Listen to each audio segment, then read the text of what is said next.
ఈరోజు ఇవన్నీ చూస్తూ ఉంటే గడిచిన 2.5 సంవత్సరాల నుంచి ఎన్నో సభల్లో విమర్శలు చేసుకున్నాం, ప్రతి విమర్శలు చేసుకున్నాం, ప్రజల కోసం పోరాడాం, అన్ని విధాల ముందుకు ఆ రోజు పోయాం.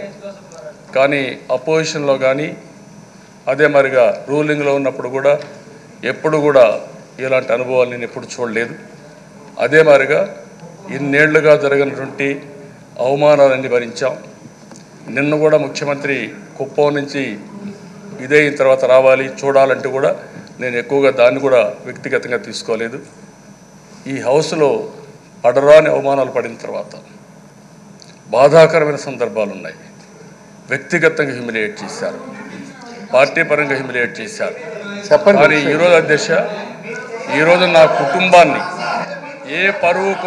ఏ పరువు కోసమైతే ఇన్ని సంవత్సరాలుగా నేను పనిచేశానో, ఇన్ని సంవత్సరాలుగా బతికామో, చెప్పండి సార్. ప్రధాన అధ్యక్ష, నా కుటుంబం, నా భార్య విషయం కూడా ఈ హౌస్లో తీసుకొచ్చి